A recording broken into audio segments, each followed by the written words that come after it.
പ്രിയപ്പെട്ട വിദ്യാർത്ഥികളെ, GDPT കോഴ്സിൻ്റെ പ്രാക്ടിക്കൽ ക്ലാസ്സിലേക്ക് നിങ്ങൾക്കേവർക്കും സ്വാഗതം. കഴിഞ്ഞ ആഴ്ചകളിലെ പ്രാക്ടിക്കൽ ക്ലാസ്സുകളിൽ അച്ചടിക്ക് ഉപയോഗിക്കുന്ന പേപ്പറിനെ കുറിച്ചും പേപ്പറിൻ്റെ ഗ്രെയിൻ ഡയറക്ഷനെ പറ്റിയും ഗ്രെയിൻ ഡയറക്ഷൻ എങ്ങനെ കണ്ടുപിടിക്കാം എന്നതിനുള്ള വിവിധ ടെസ്റ്റുകളെ പറ്റിയും അതുപോലെ തന്നെ അച്ചടിക്ക് ഉപയോഗിക്കുന്ന മഷി, വിവിധ കെമിക്കലുകൾ എന്നിവയെ പറ്റിയുമൊക്കെ നിങ്ങൾ പഠിക്കുകയുണ്ടായി.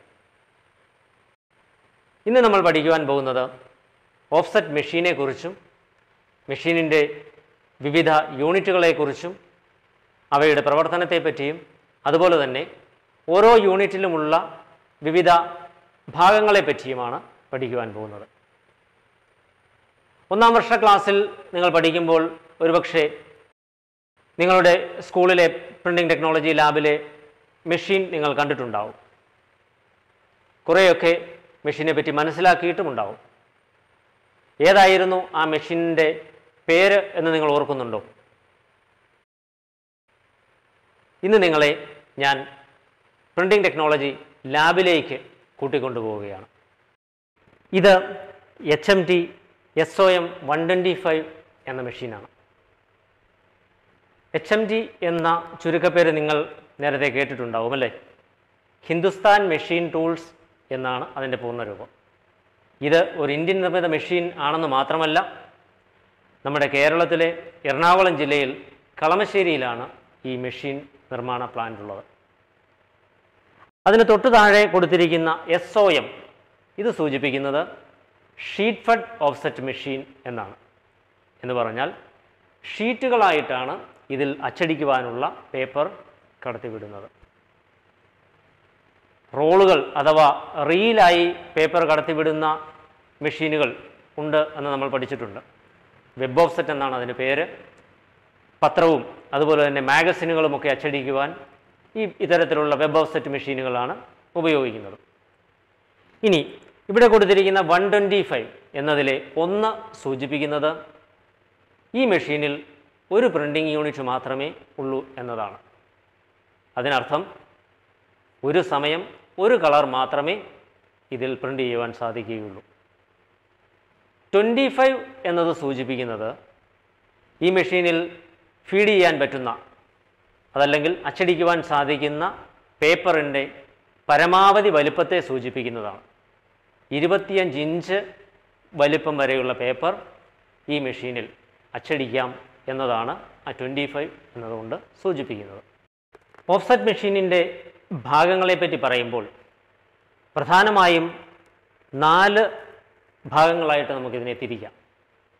ഏറ്റവും ആദ്യമുള്ളത് പേപ്പറുകളെ ഓരോന്നായി കടത്തിവിടുന്ന ഫീഡിംഗ് യൂണിറ്റ്. രണ്ടാമത്തേത് ഇത്തരത്തിൽ കടന്നു വരുന്ന പേപ്പറുകൾ കൃത്യമായി അലൈൻ ചെയ്ത്, അതായത് ചരിവുകളൊന്നുമില്ലാതെ കൃത്യമായി അലൈൻ ചെയ്യാൻ സഹായിക്കുന്ന രജിസ്ട്രേഷൻ യൂണിറ്റ്. അച്ചടി സാധ്യമാക്കുന്ന പ്രിൻറ്റിംഗ് യൂണിറ്റ്. അച്ചടിക്ക് ശേഷം ആ പേപ്പറുകളെ സ്വീകരിക്കുകയും അവയെ കൃത്യമായി അടുക്കി വയ്ക്കുകയും ചെയ്യുന്ന ഡെലിവറി യൂണിറ്റ്. എന്നിങ്ങനെ 4 യൂണിറ്റുകളാണ് പ്രധാനമായും ഈ മെഷീനിൻ്റെ ഭാഗങ്ങളായി പറയുവാനുള്ളത്. ഒരു യന്ത്രമാകുമ്പോൾ അതിൻ്റെ പ്രവർത്തനങ്ങളെ നിയന്ത്രിക്കുവാനായി നിരവധി സ്വിച്ചുകളുണ്ടാവും. നമ്മുടെ ഈ മെഷീനിലും ഇത്തരത്തിലുള്ള വിവിധ സ്വിച്ചുകളുണ്ട്. ഓരോ സ്വിച്ചിൻ്റെയും പ്രവർത്തനവും എന്താണെന്ന് നമുക്ക് മനസ്സിലാക്കാം. ആദ്യം മെഷീനിലേക്കുള്ള പവർ സപ്ലൈ ഓൺ ചെയ്യുന്നു. തുടർന്ന് മെഷീനുമായി ഘടിപ്പിച്ചിരിക്കുന്ന സ്റ്റെബിലൈസർ ഓൺ ചെയ്യുന്നു. മെഷീനിലേക്കുള്ള പവർ സപ്ലൈയുടെ വോൾട്ടേജ് കൃത്യമായി ക്രമീകരിക്കുന്നതിനാണ് സ്റ്റെബിലൈസർ ഉപയോഗിക്കുന്നതെന്ന് നമുക്കറിയാം.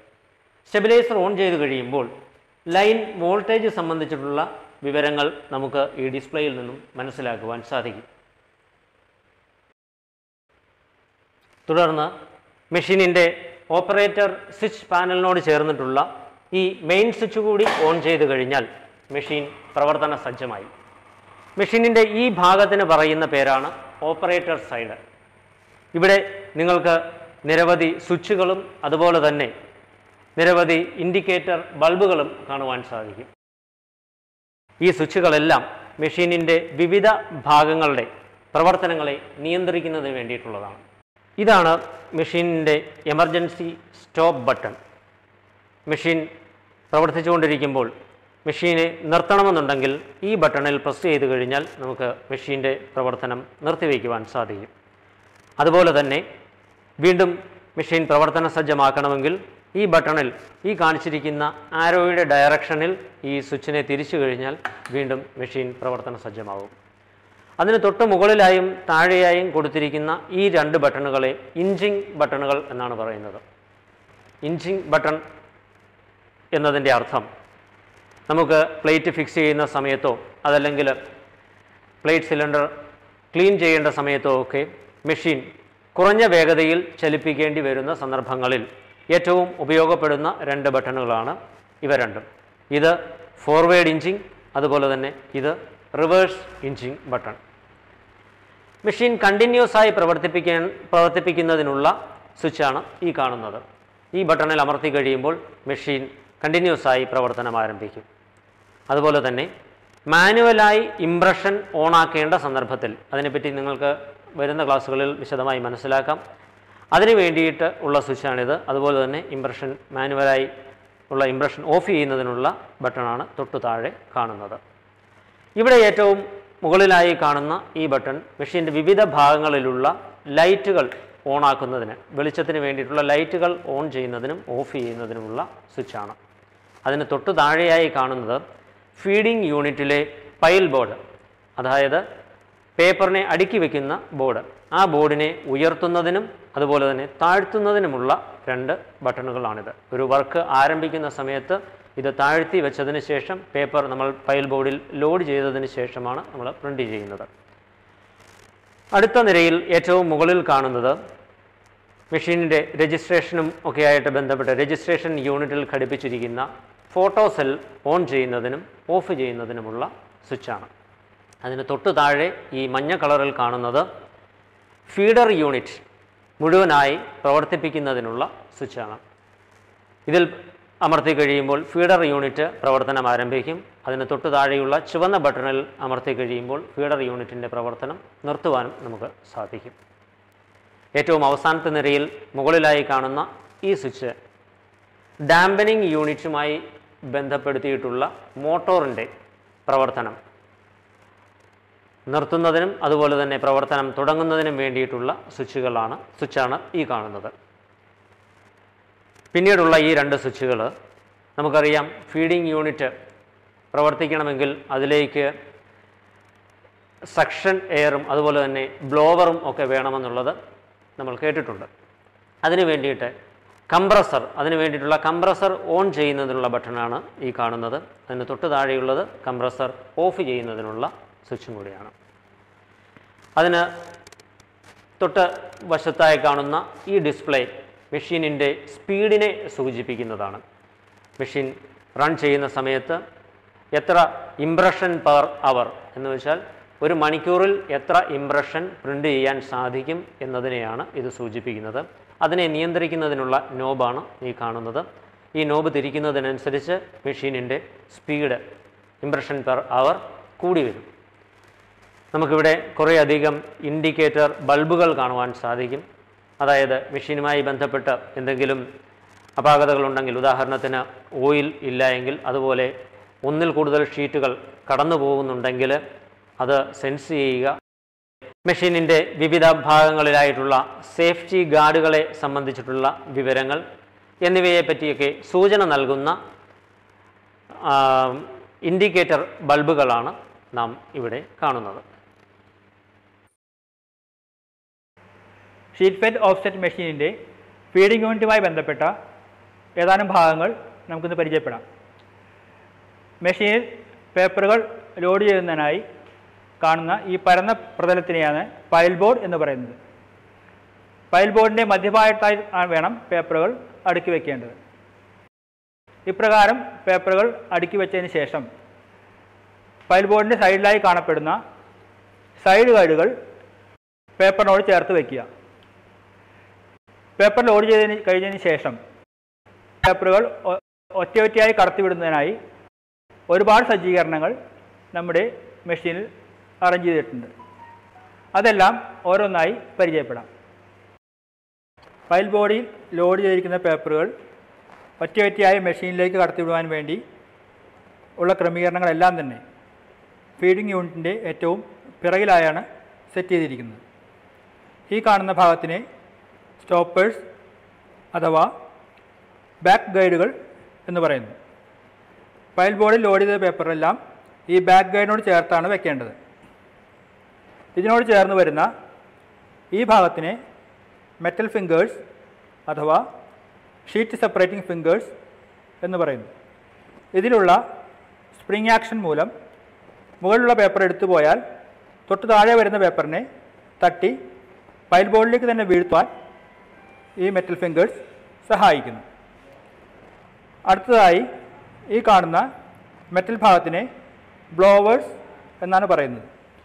ബ്ലോവേഴ്സിലുള്ള സുഷങ്ങളിലൂടെ വായു ശക്തമായി പ്രവഹിക്കുന്നത് മൂലം ഫയൽ ബോർഡിലെ മുകൾ ഭാഗത്തുള്ള ഏതാനും പേപ്പറുകൾ ഉയർന്നു വരികയും അതിൽ വരുന്ന ഒരു പേപ്പറിനെ സക്കർ എടുത്ത് മുമ്പോട്ട് കൊടുക്കുകയും ചെയ്യുന്നു. ഈ ഭാഗത്തിനെ ബ്രഷുകൾ എന്നാണ് പറയുന്നത്. മെറ്റൽ ഫിംഗേഴ്സിൻ്റെ അതേ ധർമ്മമാണ് ബ്രഷുകളും ചെയ്യുന്നത്. മുകളിലെ പേപ്പർ സക്കർ എടുത്ത് പോയതിന് ശേഷം തൊട്ട് താഴെ വരുന്ന പേപ്പറിനെ ഫയൽ ബോർഡിലേക്ക് തന്നെ തട്ടി വീഴ്ത്തുന്നതിനാണ് ബ്രഷുകൾ സഹായിക്കുന്നത്.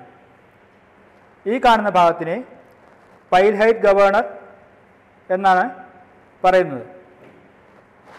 അതിൻ്റെ പേര് സൂചിപ്പിക്കുന്നത് പോലെ തന്നെ പേപ്പറുകൾ തുടർച്ചയായി പെട്ടുകൊണ്ടിരിക്കുമ്പോഴും ഫയൽ ഹൈറ്റിൻ്റെ ഉയരം സ്റ്റഡിയായി അഥവാ ക്രമീകരിച്ച് നിലനിർത്തുന്നതിന് വേണ്ടിയാണ് ഫയൽ ഹൈറ്റ് ഗവേണർ സഹായിക്കുന്നത്.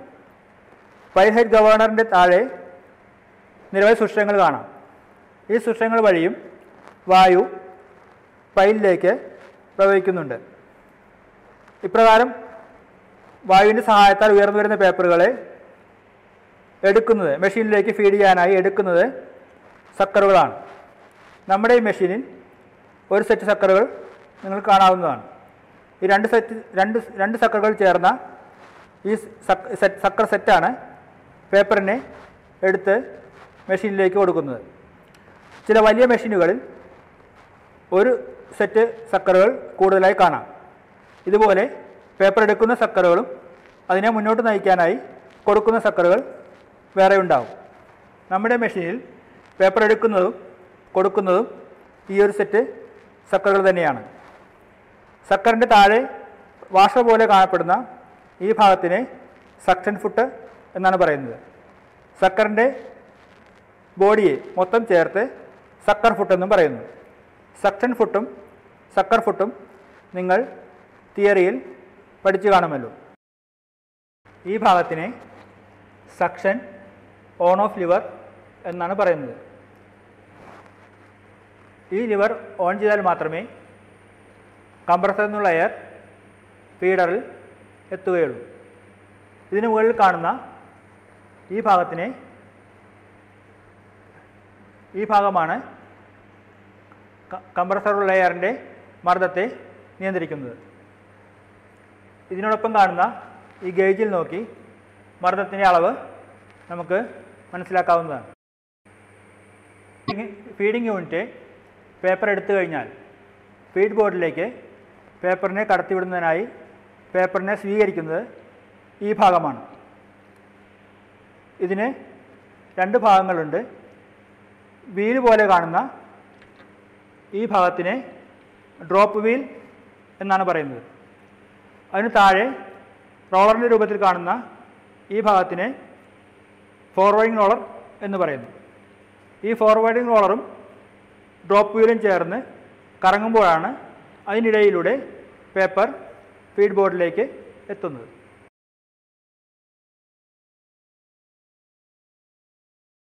ഫീഡിംഗ് യൂണിറ്റ് കഴിഞ്ഞാൽ തൊട്ടടുത്ത യൂണിറ്റായ രജിസ്ട്രേഷൻ യൂണിറ്റിനെ കുറിച്ച് നമുക്ക് മനസ്സിലാക്കാം.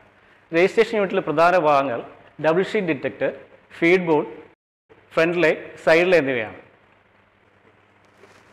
ഈ കാണുന്ന റോളറിന് പറയുന്ന പേര് ഫോർവേഡിംഗ് റോളർ എന്നാണെന്ന് നമ്മൾ മനസ്സിലാക്കിയിരുന്നല്ലോ.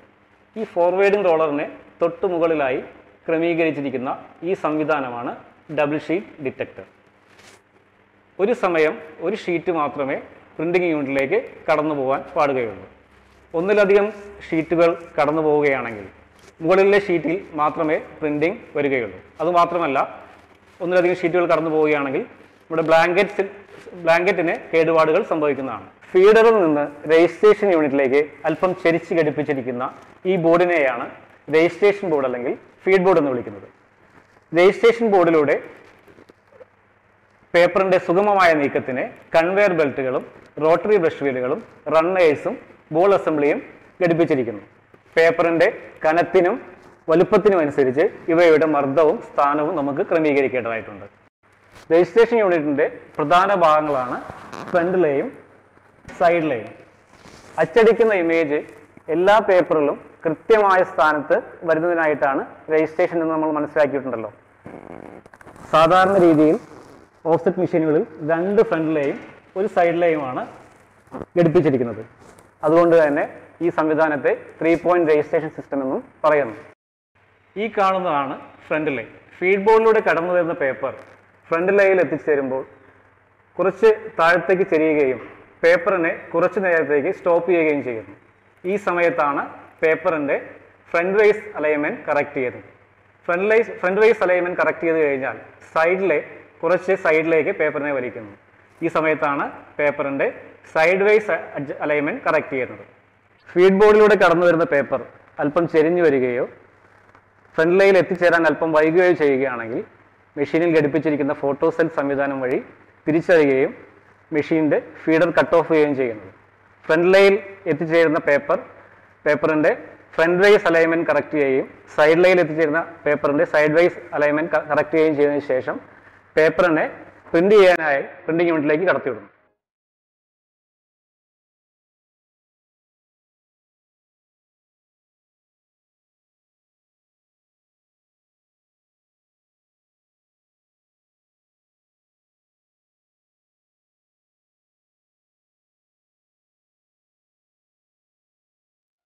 ഇന്ന് നമ്മൾ ഓഫ്സെറ്റ് മെഷീനിന്റെ ആദ്യത്തെ 2 യൂണിറ്റുകളായ ഫീഡിംഗ് യൂണിറ്റ്, രജിസ്ട്രേഷൻ യൂണിറ്റ് എന്നീ 2 യൂണിറ്റുകളിലെ വളരെ പ്രധാനപ്പെട്ട കുറേയധികം കമ്പോണൻസിന്റെ പേരുകളും അവയുടെ പ്രവർത്തനങ്ങളും പഠിക്കുകയുണ്ടായി.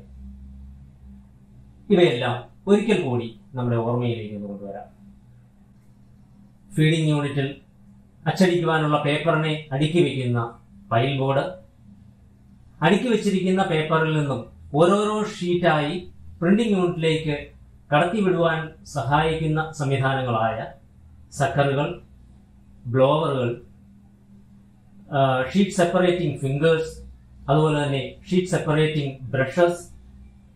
അച്ചടിക്കുമ്പോൾ അതിനനുസരിച്ച് ഫയൽ ബോർഡിന്റെ ഹൈറ്റ് ക്രമീകരിക്കുന്ന ഫയൽ ഹൈറ്റ് ഗവർണർ, ഒരേ സമയം ഒന്നിലധികം ഷീറ്റുകൾ പ്രിന്റിംഗ് യൂണിറ്റിലേക്ക് കടന്നു വരാതിരിക്കുവാൻ, അത്തരത്തിൽ കടന്നു വന്നാൽ അതിനെ ഡിറ്റക്ട് ചെയ്യുവാൻ സഹായിക്കുന്ന ഡബിൾ ഷീറ്റ് ഡിറ്റക്ടർ, അതുപോലെ തന്നെ കടന്നു വരുന്ന ഷീറ്റിന്റെ സൈഡ് വൈസ് അലൈൻമെന്റ് കറക്റ്റ് ചെയ്യുവാൻ സഹായിക്കുന്ന സൈഡിലെ, ഫ്രണ്ട് വൈസ് അലൈൻമെന്റ് കറക്റ്റ് ചെയ്യുവാൻ സഹായിക്കുന്ന ഫ്രണ്ടിലെ എന്നിങ്ങനെ കുറെ അധികം കമ്പോണൻസിന്റെ പേരുകൾ നമ്മൾ പഠിക്കുകയുണ്ടായി. ഇവയെല്ലാം ഓർമ്മയിൽ വയ്ക്കുക. അടുത്ത ക്ലാസ്സുകളിൽ അടുത്ത 2 യൂണിറ്റായ പ്രിന്റിംഗ് യൂണിറ്റിന്റെയും ഡെലിവറി യൂണിറ്റിന്റെയും വിവിധ ഭാഗങ്ങളെക്കുറിച്ച് നമുക്ക് മനസ്സിലാക്കാം. എല്ലാവർക്കും നന്ദി.